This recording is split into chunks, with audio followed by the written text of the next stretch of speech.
Nós temos trabalhado sobre fé. Nos últimos cultos nós falamos que vamos desenvolver aí uma série de pregações sobre fé. Um dos temas principais da reforma protestante, da reforma evangélica no século XVI, mais precisamente em 1517, é sola fide, somente a fé. Sola gratia, somente a graça. Sola escritura, somente a escritura, a palavra de Deus. Esse domingo, o segundo domingo de dezembro, ele é lembrado pelas igrejas evangélicas do Brasil como o dia da Bíblia. A Bíblia é a palavra de Deus. Essa palavra foi tirada da mão do povo e a reforma devolveu à mão do povo a palavra de Deus para que pudesse ler e por ela ser instruído, edificado. E nós temos trabalhado com o irmão de Jesus. O primeiro livro do Novo Testamento a ser escrito, Tiago, escreveu esse livro lá pelo ano 49 da nossa era, conhecida como era cristã. E domingo passado nós falamos do versículo 5 ao versículo 8 e falamos sobre fé vacilante. Hoje nós queremos dar mais um passo nesse propósito, falando sobre fé limitada. No versículo 7, Tiago nos diz: tal homem não deve pensar que receberá do Senhor alguma coisa. Para recebermos algo de Deus é necessário fé. A salvação dada por Deus é graça, mas o meio pelo qual nós nos agarramos à salvação é a fé. O inimigo das nossas almas sabe disso muito bem. Se você olhar, então, 1 Tessalonicenses, no capítulo 3, você vai ver alguns conselhos de Paulo para aquela igreja. 1 Tessalonicenses, capítulo 3, versículo 3 a 5. Paulo escreve para aquela igreja que estava passando por ventos de doutrina. Alguns acreditavam que Jesus já tinha voltado, a ressurreição dos mortos já tinha acontecido, ou os mortos que já haviam falecido no Senhor não iriam mais ir com aqueles que estivessem vivos na vinda do Senhor. Então, capítulo 4, versículos 13 a 18, Paulo trata sobre a volta do Senhor Jesus, o arrebatamento, que era um segredo no Antigo Testamento, foi uma revelação, um mistério, agora trazido por Paulo para nós, no conhecimento da nova aliança.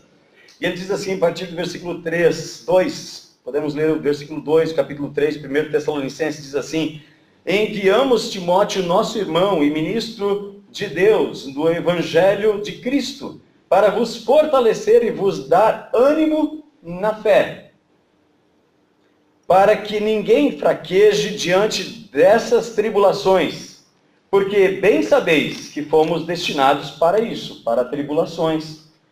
Pois, quando ainda estávamos convosco, já vos dizíamos que haveríamos de sofrer tribulações, como de fato aconteceu, como bem sabeis. Por esta razão também, não podendo esperar mais, procurei saber da vossa fé, pois tinha medo de que o tentador vos desencaminhasse e o nosso trabalho fosse inútil. Paulo está preocupado com a igreja em Tessalônica. Na segunda carta ele repete também essa preocupação e a alegria de receber esses, então, irmãos queridos do ministério dele, que foram até Tessalônica, na Macedônia, e viram e ouviram e puderam trazer conforto ao coração de Paulo. Em Atos, por exemplo, no capítulo 20, ele fala dessa viagem que ele também fez lá e pôde confirmar que a fé que eles tinham estava crescendo mais e mais.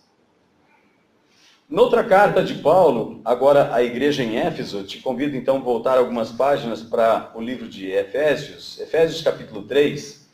O capítulo 1, 2 e 3, Paulo estabelece a questão doutrinária da salvação pela graça de Deus em Cristo Jesus somente, não algo que nós podemos produzir com as nossas obras.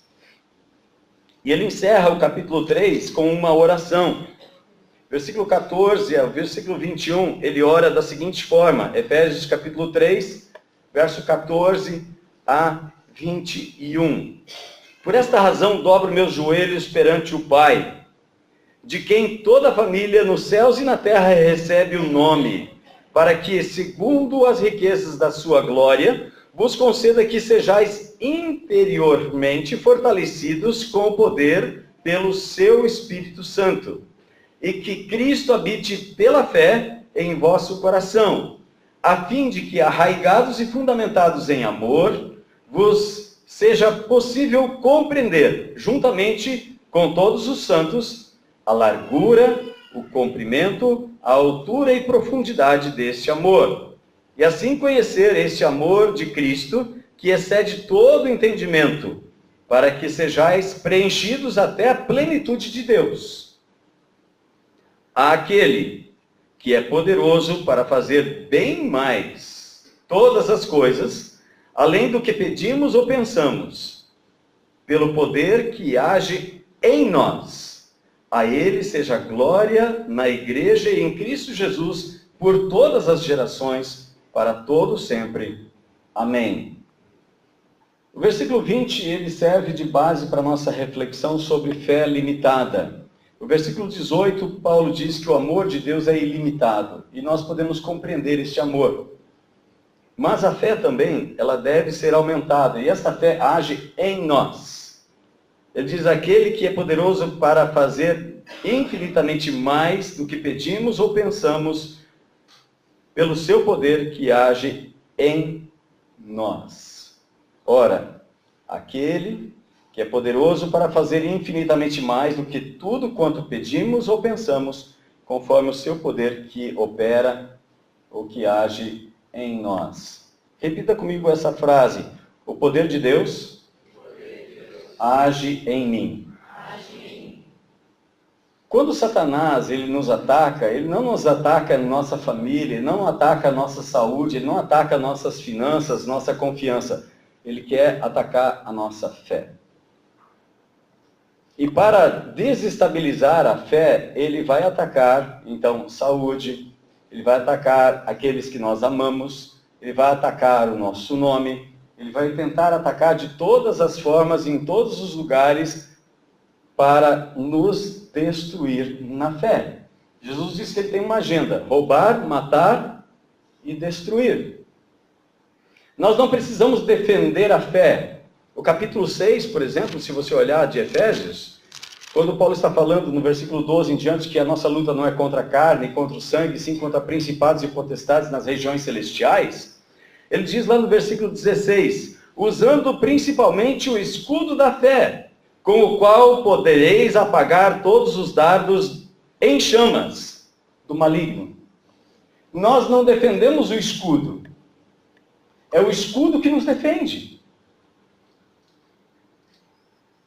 O que o diabo quer, o que Satanás quer, e é isso que Paulo estava preocupado com os Tessalonicenses, pensando que o tentador já estava tirando eles da fé, o que Satanás quer é que nós baixemos a guarda, abandonemos a fé, porque então ele vai nos atingir. E o que Paulo está falando aqui são flechas incendiárias. Quando ela bate, ela causa dor e talvez morte. Mas se não causar dor ou morte, vai causar incêndio. Isso nos distrai. Imagina que você está se defendendo de algumas flechas que estão sendo lançadas contra você. Mas à sua volta tem palha, tem madeira, e de repente uma dessas flechas, ou a maioria delas, são incendiárias. E quando elas batem, elas começam a provocar incêndio. Então você é obrigado a se movimentar de tal maneira a apagar o fogo provocado. O que mais nos toma o tempo é apagar o fogo que é provocado pelas flechas incendiárias do inimigo das nossas almas. Tiago está preocupado com a fé dos cristãos. Eles haviam fugido de Jerusalém por causa da perseguição de Atos capítulo 7, capítulo 8 ali, e eles vão embora, eles vão para outras cidades, e enquanto eles vão, o capítulo 8 de Atos nos diz que eles vão pregando o evangelho. A tal ponto que Filipe está em Samaria. E em Samaria eles aceitam a pregação do Evangelho. Dali a pouco vai Pedro e João lá para orar por eles, eles recebem o Espírito Santo. No capítulo 9 nós temos a viagem de Paulo, que já era responsável pela morte de Estevão. E não somente Estevão foi preso, mas outros cristãos também foram presos lá em Jerusalém. Porque se levantou uma perseguição. Ora, uma perseguição traz prisioneiros. E aqueles prisioneiros, alguns deles estavam sendo levados pela tortura a negar o nome de Jesus. Tiago, então, está preocupado com a fé daqueles irmãos. E ele pede para que eles coloquem a fé deles à prova. Nós precisamos ser provados na fé. Tiago diz que isso deve ser motivo de alegria. Aliás, Jesus diz que nós, quando somos perseguidos e mentem a nosso respeito por causa do Evangelho, por causa de Cristo, nós devemos nos alegrar. Porque isso produz para nós uma coroa de glória. Uma herança que homem nenhum pode tirar. Essa é a preocupação de Tiago. Essa é a preocupação de Paulo. Essa é a preocupação de Jesus. Que nós venhamos a crescer na fé. Debaixo desse tema, Paulo também escreve aos Romanos, no capítulo 12, no verso 3, que o Senhor separou, dividiu a cada um de nós uma medida de fé. Se você olhar em Romanos, capítulo 12, verso 3, você vai ver essa palavra de Paulo à igreja em Roma. Ele diz assim: porque pela graça que me foi dada, digo a cada um dentre vós que não pense de si mesmo mais do que convém, mas que pense de si com equilíbrio, conforme a medida da fé que Deus repartiu a cada um. E a palavra aqui, medida de fé, é a palavra grega metron, de onde você tem metro. O Instituto Brasileiro de Pesos e Medidas é chamado Inmetro. Eles não veem apenas as medidas de 1 metro, mas eles também verificam as balanças nos supermercados para ver se o peso está correto, se as medidas estão corretas, se um recipiente tem lá colocando 900 ml, se não é 800 ml e assim por diante. A palavra metron, que vem do grego, o significado dessa palavra é medida, instrumento para medir, vasilha para receber e determinar a quantidade das coisas, seja elas secas ou líquidas. E a primeira lição que eu aprendo com esse texto de Paulo aos Efésios, então sobre fé vacilante, que Tiago nos alerta, que quem tem fé vacilante não alcança de Deus coisa alguma, nós precisamos analisar a nossa fé. Precisamos avaliar a nossa fé. É que Deus tem todo o poder. Deus é todo poderoso. Paulo fala, aquele que é poderoso para fazer infinitamente mais do que pedimos ou pensamos. E pensando sobre metro, eu gostaria de compartilhar com vocês uma das ideias que a Bíblia nos traz. O recipiente que nós temos é o que limita o quanto nós vamos receber de Deus. A medida do seu recipiente, a medida da sua fé, é que vai determinar o quanto você vai receber de Deus. Alguns recebem muito pouco, porque a sua medida de fé é muito pequena. Ela não foi fiel, ela não foi desenvolvida, ela não foi aumentada. Se você for lá no livro de Isaías, você vai ver uma profecia a respeito de Jesus e daqueles que servem e seguem o Senhor Jesus. A glória vindoura de Sião. Isaías capítulo 54, versículos 1 a 3, eu gostaria de ler para vocês. Ele diz assim: canta alegremente, ó estéril, que não deste a luz. Exulta com alegria, canto e exclama, tu, que não tivesse dores de parto, porque a desamparada tem mais filhos do que a casada, diz o Senhor. Essa é uma referência que Paulo usa lá em Gálatas capítulo 4, versículo 27, e também no Salmo 113, verso 9. E ele segue dizendo: amplia o lugar da tua tenda e estendam-se as cortinas das tuas habitações.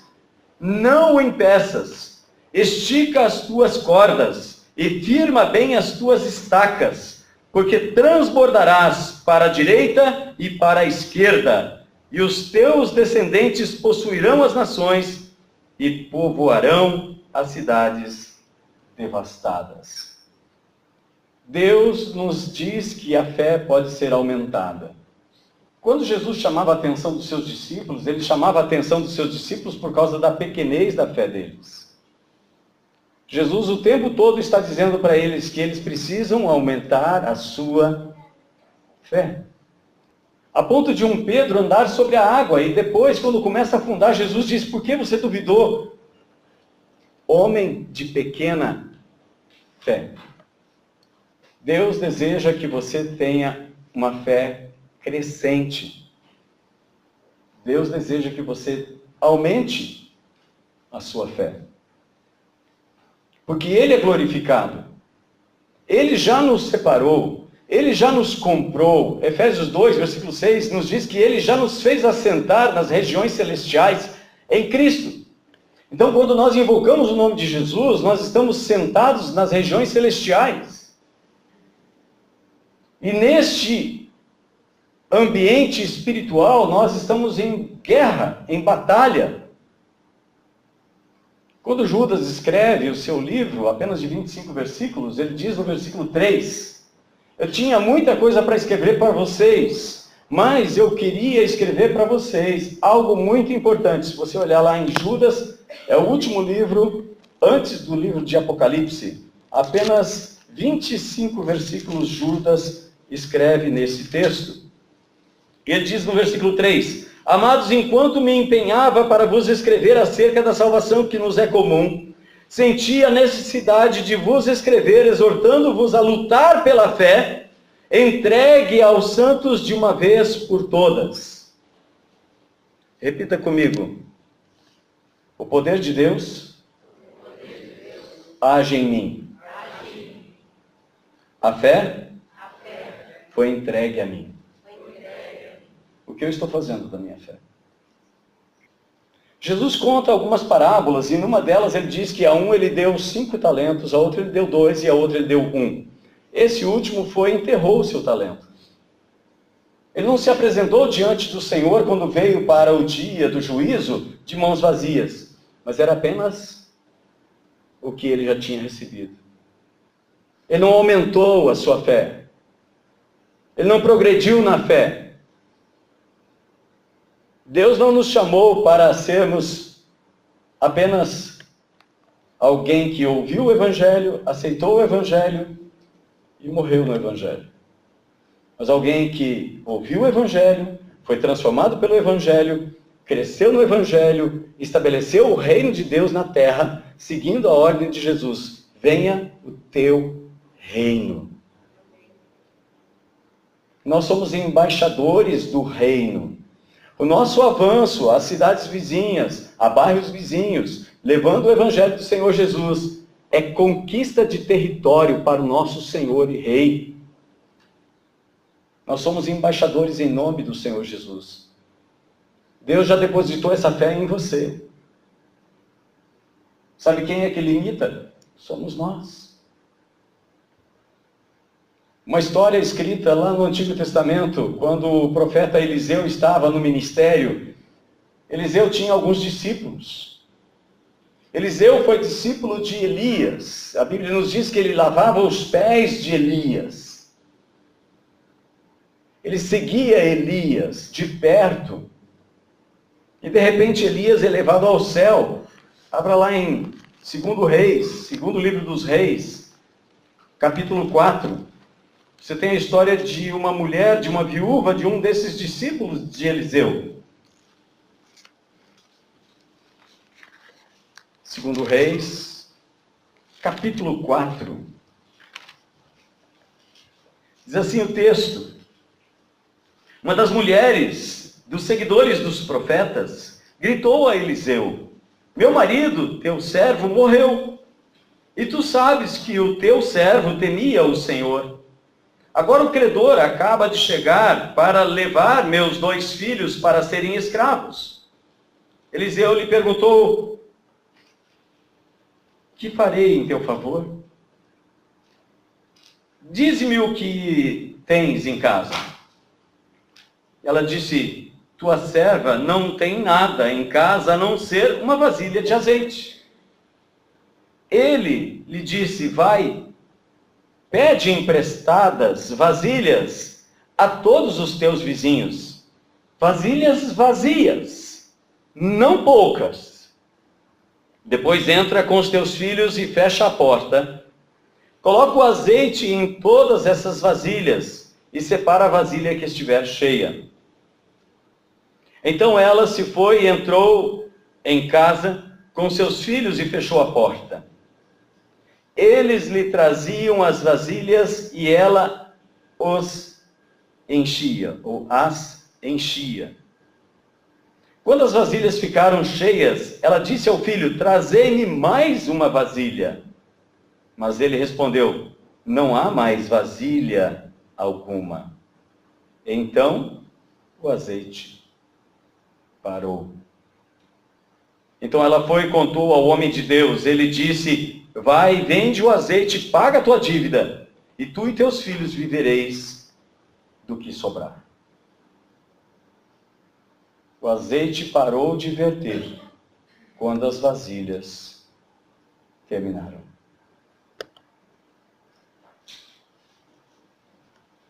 O recipiente da nossa fé é o único que limita o agir de Deus em nós. É por isso que Isaías diz: alarga as tuas tendas, alarga, alarga. Primeira lição que nós aprendemos com esse texto de Efésios, capítulo 3, versículo 20, é que Deus é todo-poderoso. Segunda lição que nós aprendemos é que Deus faz infinitamente mais do que nós pedimos ou pensamos. O que nos impede de buscar mais de Deus? Que pensamentos surgem na nossa mente quando nós oramos? Pedimos e apresentamos diante de Deus uma causa que até os cientistas e médicos consideram impossível e insolúvel. Nós colocamos Deus acima da ciência ou abaixo da ciência. Não estou pedindo para você responder racionalmente. Estou pedindo para você olhar a sua fé. Como é que nós olhamos para a nossa fé? Como é que nós temos chegado diante de Deus? Porque a grande maioria das nossas orações, muitas vezes é: Deus, esse caso nem o Senhor dá jeito. Porque a nossa fé está muito pequena. Estamos cientes de que a oração é uma batalha espiritual? Judas diz que nós devemos batalhar pela fé. Não defender a fé. Você não defende o escudo, a fé te defende. Os ataques do inimigo, ele vem contra a sua mente, contra o seu coração. É por isso que nós temos que colocar o capacete da salvação sobre a nossa mente, para que Satanás não lance ideias na sua mente. Ideias errôneas, contrárias à revelação de Jesus Cristo. Eu tenho observado ultimamente a vida cristã, e sou obrigado a fazer isso porque eu preciso avaliar a minha vida cristã. E cheguei a algumas conclusões, 4 mais precisamente. Nós estamos mais ocupados em provar que o outro não tem fé, do que buscar que Deus aumente a nossa fé. Alguém fala que orou e alguém ficou curado, nós duvidamos. Alguém chega para nós com uma historieta que nós não sabemos onde, nem quando, nem como, nem com quem. Que alguém orou e declarou a cura em nome do Senhor Jesus e a pessoa 2 meses depois morreu. E nós tomamos aquela informação como primordial para a nossa falta de fé. E para justificar a nossa falta de fé. Ninguém entra num campeonato pensando em perder. Isso não é fé. Isso é fé na derrota.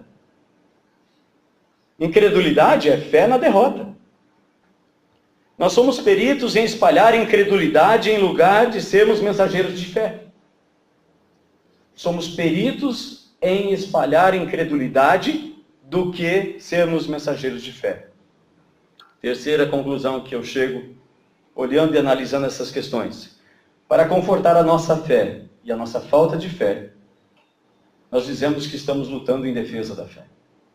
A fé não precisa de defesa, ela é a defesa. Somos peritos na fé da incredulidade. Nós cremos mais na incredulidade do que em Deus, do que na fé. Em lugar de reconhecer que carecemos inteiramente de Deus e que Deus nos aumente a fé. Nós precisamos ter nossa fé aumentada. Paulo fala em Romanos capítulo 14, versículo 23, a parte final diz que tudo que não procede da fé é pecado. Tudo que não procede da fé é pecado. Hebreus 11, 6 nos diz que sem fé é impossível agradar a Deus. Então o que nós fazemos? Como muitas vezes nós não queremos aumentar a fé, não queremos nos sujeitar às provas, então nós nos associamos de religião. Alguém que nos dê garantia de que nós vamos ter uma passagem garantida para o céu. Na época da reforma se vendia perdão dos pecados, são as indulgências. O que hoje é oferecido a você? Segunda lição, que Deus faz infinitamente mais do que você está pedindo ou do que você está pensando. João capítulo 3, versículo 34, João dá testemunho de Jesus e diz que Deus não dá o seu Espírito por medida. Isso significa que você pode lutar pela fé, você pode ter a sua fé aumentada. Jesus diz, se tiverdes fé, como um grão de mostarda, direis a essa montanha, a essa amendoeira, a esta figueira, arranca-te, sai daqui e vai para o mar. E assim acontecerá com você. Ele não diz que é fé do tamanho de um grão de mostarda, mas é fé como um grão de mostarda. O grão de mostarda é pequenino, mas depois que ele cresce, ele nasce, ele cresce, ele se torna abrigo para aves, se torna uma das maiores hortaliças. Aves vêm se abrigar na sua sombra, fazem ninhos nela. Deus não nos deu uma fé pequena para que nós vivamos uma vida medíocre. O inimigo das nossas almas veio para roubar, matar e destruir. Essas três agendas ele tem. E tem feito isso com eficácia. Mas no mesmo versículo 10 de João 10, Jesus diz, eu vim para que vocês tenham vida, e vida abundante. Esta vida abundante que Jesus está falando ali em João capítulo 10, não é para depois, quando Jesus voltar e nós ressuscitarmos. Isso é uma leitura hermenêutica muito fuleira. Porque o inimigo das nossas almas vem roubar e matar e destruir o que está aqui. E na sequência Jesus diz, eu vim. Ele não diz, eu vim buscar as pessoas para ir lá e desfrutar da vida eterna lá, com tudo que tem de bom. Não, eu vim para que nós tenhamos vida. Nós tenhamos vida em Cristo, nosso bom pastor. E a vida já é para o presente. Nós andamos por fé e não por vista, Paulo diz em 2 Coríntios capítulo 5, versículo 7. Ainda que nosso homem exterior se corrompa, capítulo 4, versículo 16, o interior se renova de dia em dia. Esse renovar de dia em dia é a fé, é a confiança no Senhor.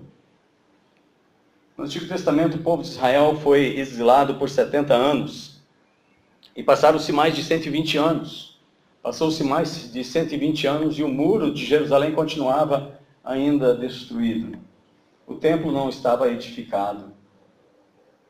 O profeta Ageu, juntamente com o profeta Zacarias, começa a conclamar o povo a edificar o templo.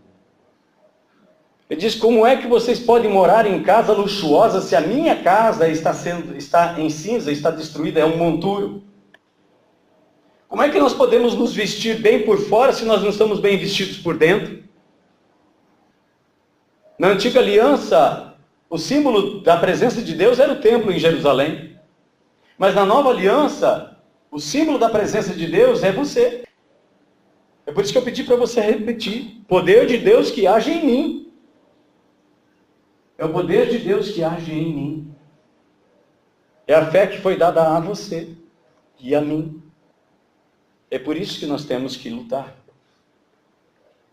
A terceira lição que eu aprendo com esse texto é que o poder de Deus opera em nós e não por nós. Esse texto nos diz que Deus opera em nós. Existe diferença entre o Espírito Santo sobre nós, por nós e em nós. Sobre nós, por nós e em nós. Ao mesmo tempo que Jesus apresenta o Espírito Santo como alguém que vai morar em nós, ele diz que ele é aquele paráclitos, é aquele que caminha ao nosso lado. Por nós. Mas também, ele diz em Atos 1:8, recebereis poder ao vir o Espírito Santo sobre vós. O Espírito Santo sobre nós. É Deus agindo em favor do outro. O Espírito Santo por nós. É Ele nos dando conselhos precisos, informações sigilosas, que Ele recebe do trono de Deus. Paulo explica isso em 1 Coríntios capítulo 2, versículo 10. E nos ensina. Ele diz para os seus discípulos, vocês não podem suportar tudo que eu tenho para ensinar para vocês agora, mas o Espírito Santo, quando vier, vos ensinará todas as coisas. Mas também ele diz que o Espírito Santo já estava neles e viria para habitar neles. É o Espírito Santo em nós. É aquele morador que habita junto conosco e que vê as nossas mazelas verdadeiras, quem nós somos quando ninguém está vendo. E quer transformar a mim e a você de dentro para fora. Para que Deus sobre nós e por nós seja igual ao Deus em nós. Deus pode vir sobre alguém cuja vida é totalmente torta. Deus usou até mesmo um jumento para falar com o profeta Balaão. Deus usou a vida de Sansão para libertar Israel, mesmo quando Sansão vivia uma vida totalmente torta, embriaguez, prostituição. Mas o Espírito Santo vinha sobre ele, ele poderosamente libertava Israel. Mas Sansão se esqueceu que o Espírito Santo não é só alguém que é para vir sobre ele, simbolizado pelas 7 tranças do seu cabelo, mas era alguém que estava nele e ele não respeitou. Não teve temor do Senhor diante do seu coração. Deus tem todo o poder. Segunda lição, Deus faz infinitamente mais do que nós pedimos ou pensamos. Deus é uma fonte inesgotável. Terceira lição, o poder de Deus opera em nós. E é isso que nós queremos levar para casa hoje. A fé em mim. Se eu tivesse que usar uma medida de fé, precisaria pregar uma trena ou uma régua de 20 centímetros já seria muito grande. Como é que está a fé em você? Você tem lutado para que essa fé aumente? Romanos 10, 17 nos diz que a fé vem pela pregação da palavra. A pregação da palavra não é qualquer pregação, mas é a palavra de Cristo. É o que Cristo veio trazer para mim e para você. Romanos 1, 17 nos diz que é de fé em fé. Como está escrito? O justo viverá pela fé. O profeta Abacuque nos diz isso. Paulo pega emprestada a palavra do profeta Abacuque e coloca ali em Romanos 1, 17. Mas antes de dizer o que o profeta Abacuque disse, ele diz que é de fé em fé. A fé que você tinha ontem não serve para hoje. Ela é uma experiência que você guarda na bagagem para crescer mais. Por isso que Tiago disse, tende por motivo de grande alegria o passardes por diversas, várias, variadas provações. Porque elas produzem a perseverança. E a perseverança tem que ter uma ação completa. Então eu quero te convidar a ficar em pé. Se você deseja de fato que sua fé seja aumentada, peça a Deus. Deus deseja operar em nós muito mais do que pedimos ou pensamos, pois Ele é a fonte inesgotável de toda a sabedoria e fé. Tiago disse, você precisa de sabedoria? Peça a Deus.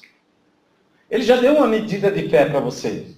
Agora, essa medida de fé precisa ser aumentada. Ela precisa crescer. Que você possa crescer cada dia mais, glorificando o nome do Senhor. Porque quando você cresce na fé, é o reino que cresce. Deus, o Pai, é glorificado através da sua fé. O inimigo vai batendo em retirada. Porque não pode permanecer na luz. Deus te chamou para ser luz. Não para ficar debaixo de um balde, de uma cama, mas ser colocado no lugar adequado para que todos que entrem no ambiente percebam a claridade, não tropecem, não se machuquem. Deus chamou você para ser sal. O sal dá sentido, dá sabor. Deus chamou você para brilhar como as estrelas sempre eternamente. O profeta Daniel, no capítulo 12, verso 1 e 2, nos diz que vai chegar o momento em que os mortos ressuscitarão. E os que tiverem conduzidos muitos à justiça brilharão como as estrelas sempre e eternamente. Essa é a promessa de Deus para você. Nós temos que optar. Brilhar neste mundo como uma estrela, admirados, ou brilhar eternamente com Deus, já vivendo aqui para a glória dele. Quero orar com você. Se você deseja fazer essa oração, faça comigo. Pai Celeste, nós, diante da Tua Palavra, diante da revelação da Tua Palavra, nós somos impactados e somos confrontados por ela, para não vivermos uma vida medíocre, uma vida sem sentido, sem sabor, sem direção, sem manifestação da Tua presença, para que outros creiam que o Senhor continua sendo o mesmo Deus, ontem, hoje e por todo sempre. Que o Senhor nos prometeu, nunca te deixarei, jamais te abandonarei. Senhor Jesus, que essa promessa do Senhor seja real no nosso coração, que nós não vivamos uma vida com fé limitada, com a fé vacilante, mas fortalecidos pelas provações. Senhor, nós possamos andar por fé para glorificar o nome de Jesus, autor e consumador da nossa fé. Pai, nós queremos olhar para Ele, queremos olhar para aquele que venceu, não queremos olhar para os que foram derrotados, queremos olhar para aquele que venceu por nós, Jesus, Teu Filho amado. Em nome de quem, Pai, eu abençoo cada irmão e cada irmã que está neste lugar. Todos aqueles que reconhecem que precisa ser fortalecido na sua fé, que tem enfrentado as dificuldades e tem recuado porque está com a fé vacilante. Eles estão buscando o Senhor e pedindo: Senhor, aumenta a minha fé. Assim como os discípulos pediram para o Senhor Jesus: aumenta a nossa fé. Senhor, que a fé deles seja aumentada, que o Teu reino cresça e que a Tua presença, Senhor, seja manifesta nessa cidade, libertando e trazendo cura, libertação e restauração de vidas. Pai, nós oramos em nome do Senhor Jesus, agradecidos por tudo que o Senhor nos ensina e consagrando a Ti, Senhor, nossa vida, nosso ser, pois somos do Senhor, o Senhor nos comprou, pertencemos a Ti. Te louvamos, agradecidos em nome de Jesus. Amém, amém e amém.